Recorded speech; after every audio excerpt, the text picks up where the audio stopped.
嗨，大家好，我是坦平叔，今天是2025年11月28号。这一期我们继续聊聊俄罗斯入侵乌克兰，看一看乌克兰战场上又有什么变化。今天是俄罗斯侵略乌克兰的第1373天，也是乌军进入库尔斯克的第479天。前线总共发生156次战斗，其中52次在波克罗夫斯克方向。俄军在遭受损失后暂停进攻行动，零星的排级进攻被瓦解。11月25日，顿涅茨克东部和卢甘斯克西部地区的克列米纳到莱曼轴线仍处于高损耗的僵持状态，双方就是拉锯战战局基本停滞。乌克兰的无人机和炮兵封锁，加上广泛的布雷和有效的电子战，持续给俄军突击部队和后勤保障造成大比例的伤亡。战争研究所评论称尽管拥有压倒性的数量优势，俄军却未能将人力和装备转化为作战优势。训练不足的增援部队极易受到乌克兰 FPV 无人机的攻击，布满地雷的通道以及被破坏的地面交通线，使得俄军的努力只能进行代价高昂的战术性消耗战，导致克里米纳到莱曼战线实际上陷入了停滞。根据这个乌克兰的第7军团的这个战报因为这个乌军第7军团是波克罗夫斯克方向的主力第7军团在波克罗夫斯克北部郊区作战中俘获敌精锐冲锋队，成功扭转当地局势，态势正向有利于乌军的方向发展。在战区铁路沿线，乌军亦成功夺取部分阵地，取得一定进展。目前敌方向赫里西涅方向推进已被成功的阻滞。乌克兰的特种作战部队在为波克罗夫斯克的战斗中对顿涅茨克地区目标进行了精准打击。特种作战部队使用无人机对向波克罗夫斯克至米尔诺格勒德的聚集区推进的敌军进行了一系列的毁灭性打击，在波克罗夫斯克市内摧毁了一个重要敌方阵地，该阵地为俄罗斯军队在战场上提供了显著的战术优势。敌方狙击手利用工业设施上的高地对广阔区域实施火力控制。此外，该建筑还作为敌军人员集结点。特种作战部队成功使用特定的巡航弹无人机摧毁了该重要阵地敌方兵力。这个咱们在昨天已经介绍了这个乌军用这种固定翼的无人机专门炸俄罗斯炼油厂的这个变电站这些大型目标的这种固定翼无人机。现在俄军用这种无人机来轰炸波克罗夫斯克俄军的一些据点，那叫一个爽快在这个波克罗夫斯克和米尔赫诺拉德，俄军急于利用乌军从米尔诺赫拉德南部撤军的机会他们叫加紧进攻结果却一头扎进了乌军精心策划的伏击圈。为避免被包围，乌克兰指挥部从暴露的南部阵地撤退，第35海军陆战旅守住侧翼，主力部队则向北转移。在东翼，俄渗透者从新经济城出发，沿着一条通往该市的主要道路推进，显然没有无人机侦察。海军陆战队员用机枪伏击将他们打掉，同时无人机小组追踪他们的动向。在西翼，海军陆战队部署了 FPV 无人机，装有爆炸装置的8旋翼无人机和热成像无人机，以摧毁试图通过铁路附近的树林切断撤退路线的俄军士兵。 F-16 战机使用 GBU-39 炸弹袭击了卡皮图尔纳矿区，俄罗斯的重要据点和无人机操作员的聚集地。苏27战机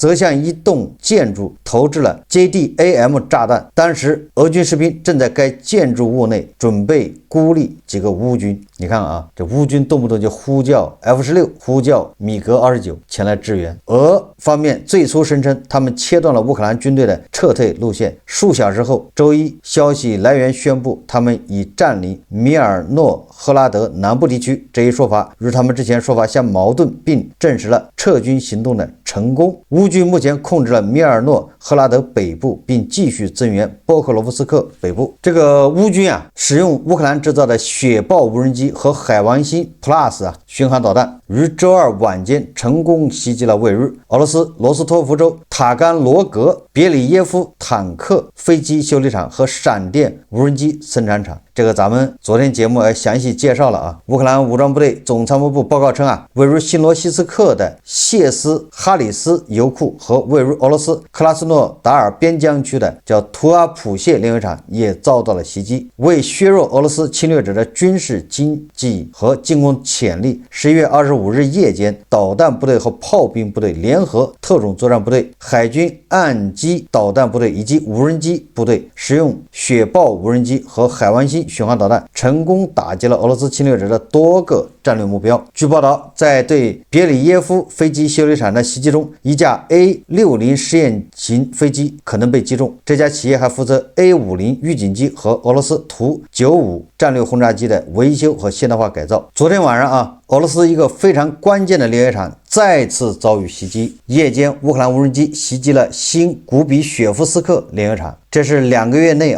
该设施遭遇的第3次乌军无人机的打击。此前2次袭击分别发生在10月19日和11月16日，这才过10天又炸一次。新古比雪夫斯克炼油厂为俄罗斯石油公司所有，是俄罗斯石油公司加工基础设施中关键的环节。这个古比雪夫斯克炼油厂2024年该厂加工原油574万吨，还产出110万吨汽油、164万吨柴油和127万吨燃油。另有消息显示其年处理能力约1700万吨，承担俄罗斯30%的航空燃油生产任务，是俄军苏27战斗机等战机的燃料供应核心基地。厂内关键的 CDU-11 原油初加工装置日产能 1.89万吨。袭击现场显示此次乌军首次用无人机群加远程导弹的协同战术，出动火烈鸟高超音速导弹、海湾星导弹以及数十架无人机发动的饱和攻击。现场掀起数十米高的火球，蘑菇云笼罩半座城市，浓烟持续数小时，景象堪比俄军万吨级弹药库被摧毁的场景。这一次古比雪夫斯克炼油厂恐怕这个遭到重创。西方情报评估显示该厂3处关键设施损毁，产能瘫痪40%，输油管道和储存罐起火，修复需要6个月以上，直接导致俄军的前线战机出勤率下降15%。这个可是打中了俄军的要害因为它这个生产苏27的这个燃油结果遭到轰炸，俄罗斯前线的苏27恐怕就没法出动了。此次袭击还联动引发对俄方电网的协同打击，沃罗涅日发电厂遭袭，致50万户停电。奥廖尔核电站周围也发现无人机活动的痕迹。西方情报称，联合打击已让俄方的约1/4的发电能力陷入困境，牵连工业及军工企业的生产用电，不少工厂被迫或减产。俄罗斯人要度过一个250年来最冷的寒冬。此次袭击是乌军下半年针对俄罗斯能源设施系列打击中规模最大的一次。俄军为保护后方能源设施，将部分 S-400防空系统从乌克兰战场调离，导致顿巴斯地区制空权部分丧失，进一步加剧了前线作战力量的部署压力。也就是俄罗斯是顾头不顾尾它那个防空能力是有限的，它部署到前线，那后方这炼油厂、变电站发电厂得不到保护，莫斯科、圣彼得堡也得不到保护。如果从前线撤回这些防空系统，保护这些电厂、炼油厂，那么乌东前线这些战场阵地就得不到很好的空中防护这个乌克兰的飞行员证实，法国提供的幻影2000战斗机表现卓越，在拦截无人机与导弹任务中达到了98%的成功率，包括12枚俄军巡航导弹已被击落。但飞行员同时指出，随着俄军空袭升级，该机型需配备更多远程武器以维持作战效能。也就是法国的幻影2000战斗机深受乌克兰空军的青睐。我们再看看外交以及国际援助这2天最重要的新闻还是特朗普的这个28条投降协议逼乌克兰投降。但是随着这个特朗普的28条现在被西方媒体越挖料越多，这个感觉有点像娱乐圈的八卦，真假难辨这个有媒体报道，这个维特科夫居然兰给俄罗斯方面出主意，他给乌沙科夫，就是普京的那个办公室主任打电话，教他怎么去取悦特朗普。大家还记得吧？这个在上个月吧，召开的联大会议上，泽连斯基不去了吗？跟特朗普见面了吗？然后特朗普在那个会上还骂这个俄罗斯是纸老虎，好像是这个意思吧？就是本来3天结束的战争打了3年，也不知道打了个啥，然后说这个俄罗斯要完蛋，然后在那个会上是答应的是给乌克兰提供战斧导弹，暗示那后来联大会议一结束，乌克兰方面就开始运作这个战斧导弹，中间谈的挺好是吧？双方都放风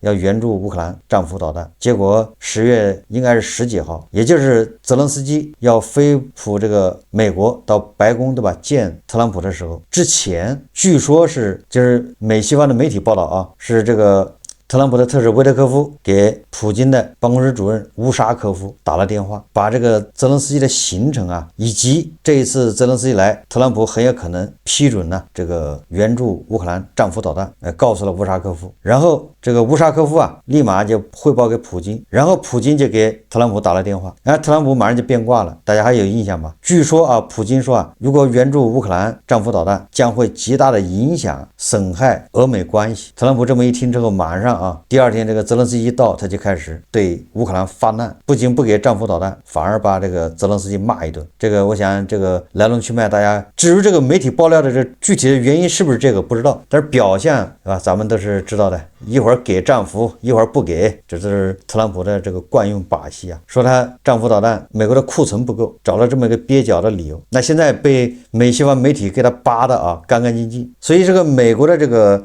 不要说民主党了还有很多共和党议员现在就开始对特朗普发难，要求特朗普解雇这个他的特使乌沙科夫，认为乌沙科夫就是俄罗斯间谍，他损害乌克兰的这个利益，要求乌克兰投降，实际上就是变相的损害了美国的利益当然了，这些一切都是媒体在宣传报道，真假难辨。但是无论真假难辨还是怎么地，特朗普抛出了这个28条的投降计划，这是没毛病的，就是特朗普抛出来的，特朗普同意的。他现在想甩锅，甩给卢比奥，甩给乌沙科夫，或者甩给万斯，总之是群臣误我活脱脱的一场闹剧笑话。实际上不要说这个28条废了，即便是卢比奥和这个乌克兰代表团在日内瓦谈的这个19条也是形同虚设。我在前2天节目说了，即便泽连斯基和特朗普，因为他俩人还要见面很多分歧他俩人还得再确认，即便泽连斯基和特朗普两人谈妥，普京也接受不了所以就是个闹剧你看上一次咱们介绍了这个乌克兰的前总司令扎卢日内的态度，对吧？扎卢日内的态度非常坚决那就是要俄罗斯解体乌克兰解体消失和俄罗斯帝国解体2选1，就这么简单。这就是乌军前总司令扎卢日内的态度。那么现在呢，乌克兰的前总理季莫申科在欧洲最高级别会议上阐明了乌克兰关于和平协议的立场。什么立场？不接受对乌克兰武装部队的任何限制，也不接受与乌克兰领土交易。季莫申科在欧盟领导人紧急峰会上明确表达了乌克兰关于和平协议条件的立场。乌克兰人不会接受对被占领土的合法化，向敌方交出未被占领的顿巴斯领土，以及对我们武装部队任何限制。与此同时，欧洲领导人保证将继续支持乌克兰，不会支持任何违背乌克兰的利益条件。这个乌克兰的政客纷纷出来表态，一个比一个这个立场坚硬。这个季莫申科不就是传言中的对吧？这个美国要用他来替代泽连斯基，又传言美国要用这个扎卢日内替代泽连斯基。你看看那个乌克兰的最高拉达那个怎么说的？直接就画了3条红线，这3条红线就是季莫申科说的，对吧？一个武装部队不接受限制，领土是免谈，然后乌克兰有加入北约和欧盟的自由，对吧？能不能加入北约，那是跟北约谈，不是跟你俄罗斯谈。你看这些也就是目前为止乌克兰并没有出现一个乌克兰版的汪精卫，现在唯一像汪精卫的就是波罗申科，但是这个波罗申科表面上他是非常支持乌克兰抗击俄罗斯侵略的，只是他的行为有点像这个关键的时候捅刀子制造分裂，就是乌克兰现在正是对吧内外交困的时候，他号召对吧要推翻这个，要让泽连斯基的这一届这个内阁下台，全部下台，因为这个不涉及到腐败丑闻吗？这个让人感觉这个波罗申科这个时候发难有点点分不清这个好坏，就是说这个时机不对的吧？这正是特朗普逼乌克兰投降的时候，你来这一下，不就是里应外合吗？也得。实际上啊，乌克兰到现在为止并没有发现一个乌克兰版的汪精卫，没有，就到现在为止没有。哎，对，有一个啊，叫什么这个梅德韦切克吧，我这名字不一定记得很清楚啊。现在已经在俄罗斯啊，他是这个，他跟普京是把兄弟啊，对吧？他跟那个卢卡申科、普京，他们三个人是铁三角嘛，三个火枪手嘛，叫梅德韦切克，他是乌克兰的汪精卫，他已经在俄罗斯了，对乌克兰没有什么影响力。所以说啊，乌克兰这边你都不用看泽连斯基，泽连斯基就没有任何退步的空间，对吧？你现在陷入这个腐败丑闻，对吧？就是他的那个下属啊，对吧？他的很多这个内阁成员腐败丑闻，完了你这个你还能退步是不可能的啊！我想接下来泽连斯基和特朗普会面的尿不到一个壶里去啊，十有八九又谈翻了啊，又要吵，领土是谈不了的，军队是限制不了的，加入北约和加入欧盟，这是乌克兰人自己的事情，你管不着。就说这个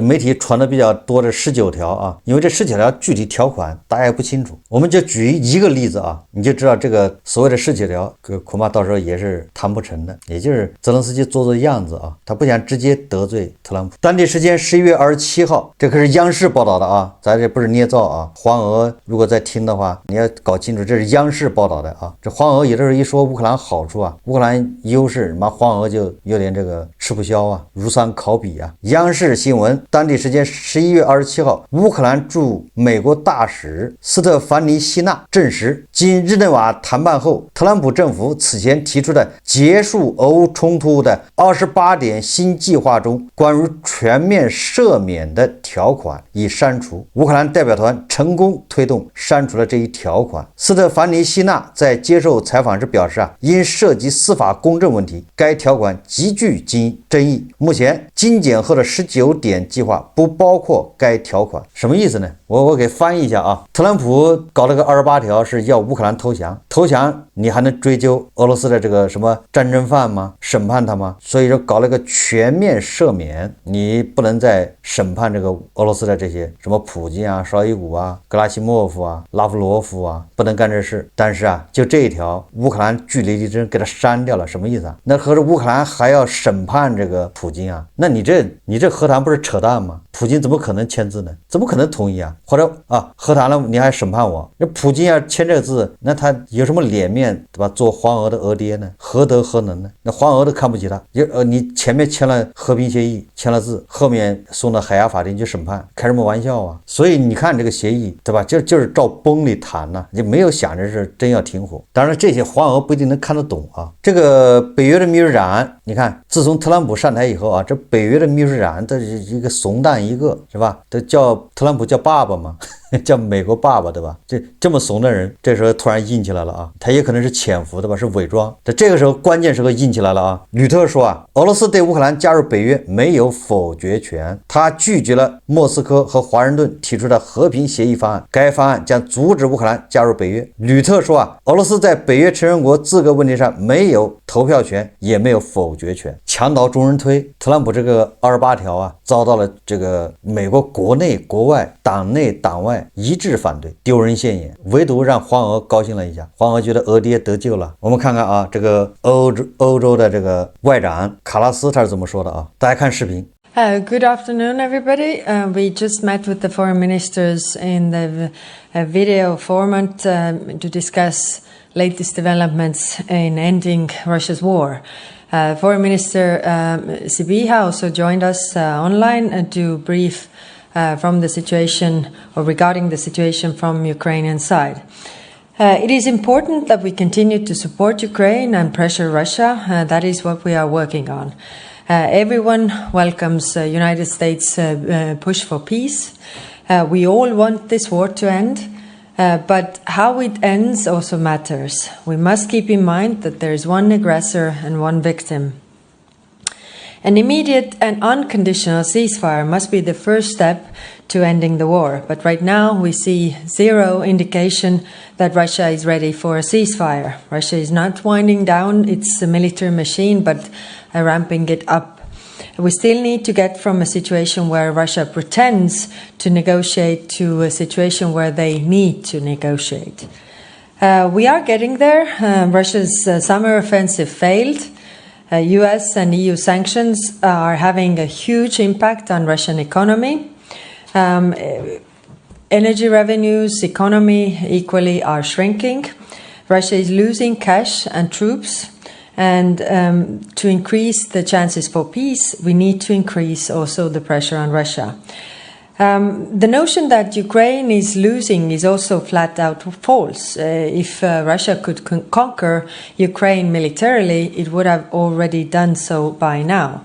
Putin cannot achieve its goals on battlefield, so he will try to negotiate his way there. To secure the best outcome for Ukraine and Europe, we have to stay the course but pick up the pace. This means more sanctions to deprive Russia of the means to fight and more military and financial support to Ukraine. In the European Council, we pledged to cover the financial needs for Ukraine for 2026 and 2027. There are, of course, several options on the table, as you know, but the reparations loan is the most clear-cut way to do this. It would send the strongest message to Moscow that it cannot wait us out, and we need to make this decision fast. We also welcome the work of the Coalition of the Willing to hammer out the details of military support to Ukraine and also what Europe as well as United States can offer. The European Union itself will make a major contribution to the security guarantees with funding, training and defense industry support. We are working on these details now, including the extension of our current missions in Ukraine. But security guarantees to Ukraine do not change the fact that the threat really here is Russia. In the last 100 years, Russia has attacked more than 19 countries, some as many as 3 or 4 times. None of these countries has ever attacked Russia. So in any peace agreement, we have to put the focus on how to get concessions from Russian side, that they stop aggression for good and do not try to change borders by force. There are rarely wars in the world where the situation is so clear-cut as it is here. We have one aggressor and one victim. The focus should be on what Russia, the aggressor, must do, not what Ukraine, the victim, must sacrifice. Today, we reaffirmed our shared principles: sovereignty, independence, territorial integrity, and Ukraine's inherent right to self-defense. Nothing about Ukraine without Ukraine. And lastly, the threat posed by Russia extends beyond Ukraine. So our work strengthening the European defense remains essential.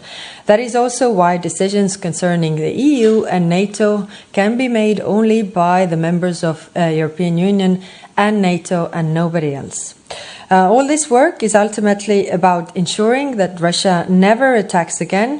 The European Union will always support peace. We are in favor of any peace plan that will bring a just and lasting peace for Ukraine, but also ensures the security for Europe tomorrow. Thank you. 这个卡拉斯说啊，过去100年，俄罗斯攻击过19个国家，有些国家甚至被攻击过3、4次。这个我不知道卡拉斯说的19个国家是哪些国家啊？我不知道这卡拉斯有没有把那个大国算在里面。100年里面应该算吧，对吧？那个珍宝岛是吧？还有这个在新疆，这个边境冲突不少啊。如果你再往前算，对吧？算到清朝，唯独啊黄俄对俄爹是既往不咎。按照黄俄的宗师啊，这个头部黄俄加多老师的说法，这个时候跟俄罗斯算这个账，算历史账，那就是别有用心，该杀。跟日本这个账要算，所以这个黄俄这个精神分裂啊，脑子不正常，就你没法理解，对吧？说到日本的时候呢，旧账一定要算；说到俄爹的时候，旧账不能算，算旧账那就是破坏跟俄爹的这个也不知道啥，反正合作还是什么意思，还血缘关系吗？对吧？是不是说到日本的必须都得算上，有的没的，对吧？都得说清楚。但是对俄爹呢，过去不能提啊，对吧？这是加多老师名言呢。这个黄俄怎么解释呢？斯德哥尔摩综合症，就是被人欺负怕了，打怕了。其实也没怎么打啊。如果平心而论，说实话啊，大国挨得揍啊，俄爹其实揍的不狠，倒是确实小日本揍得狠，但是就是怕俄爹。这个好像是基因里带出来的。这些黄俄啊，这个泽连斯基抵抗俄罗斯侵略，那也不对，骂他，为什么呢？说他拿着乌克兰人的生命，拿着乌克兰的国运，对吧？去赌，讨好美西方。这回泽连斯基要投降，他又骂他，嘲笑他，投降也不行，网传的啊，投降嘛，不是那个特朗普要求他投降，然后泽连斯基说这个愿意在美国的这个，对吧？28条基础上去谈判，这就是投降，投降也得挨骂，也得笑。所以说这个黄俄这个观念里面，不知道泽连斯基怎么做他能满意，跪着也不行，站着也不行，趴着吗？说来说去啊，就是黄俄的逻辑啊，就是你乌克兰就像白俄罗斯一样，对吧？要学黄俄，不能有自己的想法，俄爹说啥就是啥，看齐意识啊，向俄爹看齐，对吧？俄爹说啥就是啥，你怎么能有自己想法呢？这是很危险的，这是不可取的，就这意思啊。说来说去就是这么个道理啊，就是乌克兰你投降那也不行，反抗更不行，怪就怪在你乌克兰有自己想法，吃饱了撑的。你要跟白俄罗斯一样不一样吗？不更好吗？学习白俄罗斯啊，多好啊！你学学黄俄，对吧？学学我们，你看几百万平方公里送给俄爹，说啥了吗？只要俄爹愿意，只要俄爹需要，都是俄爹的，你不能有自己想法。俄爹不要你愣送给人家，那也不好，那你也是大逆不道，忤逆。俄爹要你不给，那更不行。所以说啊，就是看俄爹的意思就完了啊，这就是黄俄的这个标准了，他的行为逻辑啊，对吧？俄爹什么时候要什么河以北，没毛病啊，到时候就是改成学俄语就完了呗，多大点事啊？为什么说这个特朗普搞的这个和平协议啊，不管是28条还是19条，都是扯淡，注定要失败啊！不要说这个普京不同意，欧洲也不同意，普京接受不了。欧洲啊，你刚才这个欧盟的外长卡拉斯已经说了，他的潜台词就是俄罗斯你不把他打败，不把他瓦解没有用，签什么协议都是白签。这个德国总理莫尔茨那就更是直接啊，最近啊也是到了特别时刻，关键啊时刻叫紧急关头，作为这个欧洲大国莫尔茨啊，那就坚定表态，对吧？他就话就比较多了，不停的表态。莫尔茨又说啊，他说普京必须意识到，他不可能以牺牲欧洲秩序、自由与和平为代价赢得这场战争，只有在基辅不附加任何条件的情况下结束乌克兰战争才有可能。他认为没有乌克兰的同意，也没有欧洲人的同意，乌克兰就不可能实现真正持久的和平。莫尔茨确认德国准备继续支持乌克兰，直至达成目标。什么意思啊？就是乌克兰你打到底，对吧？这德国是支持到底，宣布明年将援助金额增加到115亿欧元。你看看啊，又提高了20亿吧，好像是欧元呢。他表示赞成动用被冻结的俄罗斯资产用于援助乌克兰。那么这个莫尔茨还宣布啊，向乌克兰提供1.7亿欧元的冬季紧急援助，就是这个钱是马上给，加强对乌克兰的军事支持。上一次说了对吧，要给乌克兰类似于金牛座的巡航导弹，而且让乌克兰自己生产，马上就要到位。这笔资金将用于基础设施建设，以保护乌克兰冬季物资免受俄罗斯恐怖主义影响。这就是莫尔茨的说法啊。这个莫尔茨还批评了这个特朗普啊，毫不客气啊。这个莫尔茨说啊，我欢迎美国继续参与解决这场冲突。他说上周五啊，我与特朗普总统通话时也正是这样告诉他，但值此乌克兰、欧洲以及我们与美国联盟面临关键时刻之际，我想明确指出，欧洲事务只能在欧洲各方面同意的情况下才能解决。欧洲不是玩具，而是一个拥有自身利益和价值观的。当然了，这个时候又有这个美国的媒体叫《华尔街日报》啊，11月27号刊文，就是渲染了，开始说这个德国秘密对俄作战计划长达1200页，涉及80万士兵。在这个《华尔街日报》还写的有鼻子有眼的啊，这个计划呀，概述了在与俄罗斯发生公开冲突时，柏林将如何支持北约的大规模部署。他详细规划了在德国领土上调动多达80万士兵和20万辆车辆的物流，保障补给线，保护关键基础设施，以及动员平民参与防御的细节。这就是媒体开始渲染的吧？要准备跟俄罗斯开干了，已经做好准备啊！你信不信那是你自己的事情。那这是莫尔茨啊这个态度。那么德国的国防部长皮斯托列乌斯啊，在联邦医院发出警告说啊，任何强加乌克兰兰投降都只会强化普京地位，并助长其他威权主义者。他提出3大和平核心原则，禁止单边领土让步，通过实质安全保证建设强大乌克兰军队，北约与欧盟全面参与决策。德国必须重新定义自身角色，因为传统联盟关系已不可依赖。什么意思啊？就是德国要觉醒，德国要，对吧？要站起来。传统的联盟关系，也就是以美国为主导的这个北约已经不可依赖了，欧洲的安全由欧洲人自己负担起来，就这个意思啊。我们再看看马克龙怎么说啊？这个马克龙表示啊，法国和欧盟伙伴将很快敲定一项计划，利用冻结的俄罗斯资产为乌克兰提供资金，从而为乌克兰提供财政保障，并向莫斯科施压。一个由英国、法国牵头，美国和土耳其参与的小组也将制定战后安全保障措施。这个法国啊，马克龙啊自己亲自说过，没收冻结俄罗斯财产不可行，担心啊这个导致其他的外资啊，就是对这些欧盟的投资的外资担心撤出。那这回马克龙已经顾不上这些了啊，马克龙自己说的，要利用冻结的俄罗斯资产为乌克兰提供资金，也就是现在对吧？马克龙你不能再光说不练了，对吧？既要又要，既想给乌克兰提供资金，又没钱，也不敢动用俄罗斯的冻结资金，这回不能再玩既要又要了，对吧？就是你实打实的给钱吧，你自己不给钱呢，就把冻结俄罗斯的钱给乌克兰。那么这个当地时间11月26号，欧盟委员会主席冯德莱恩出席欧洲议会全体会议。冯德莱恩表示啊，在乌克兰，美国和志愿联盟国家共同探讨未来发展方向时，欧盟核心优先事项是确保带来公正持久和平的协议，并确保乌克兰和欧洲的安全。冯德莱恩表示啊，维护乌克兰主权以及保障乌克兰的财政需求是欧盟核心优先事项。欧盟承诺承担乌克兰2026年和2027年的财政需求，也就是乌克兰2026年和2027年你不用担心钱的事情，欧盟给你掏了啊，就这么简单啊。关于这一议题，欧盟委员会已提交了一份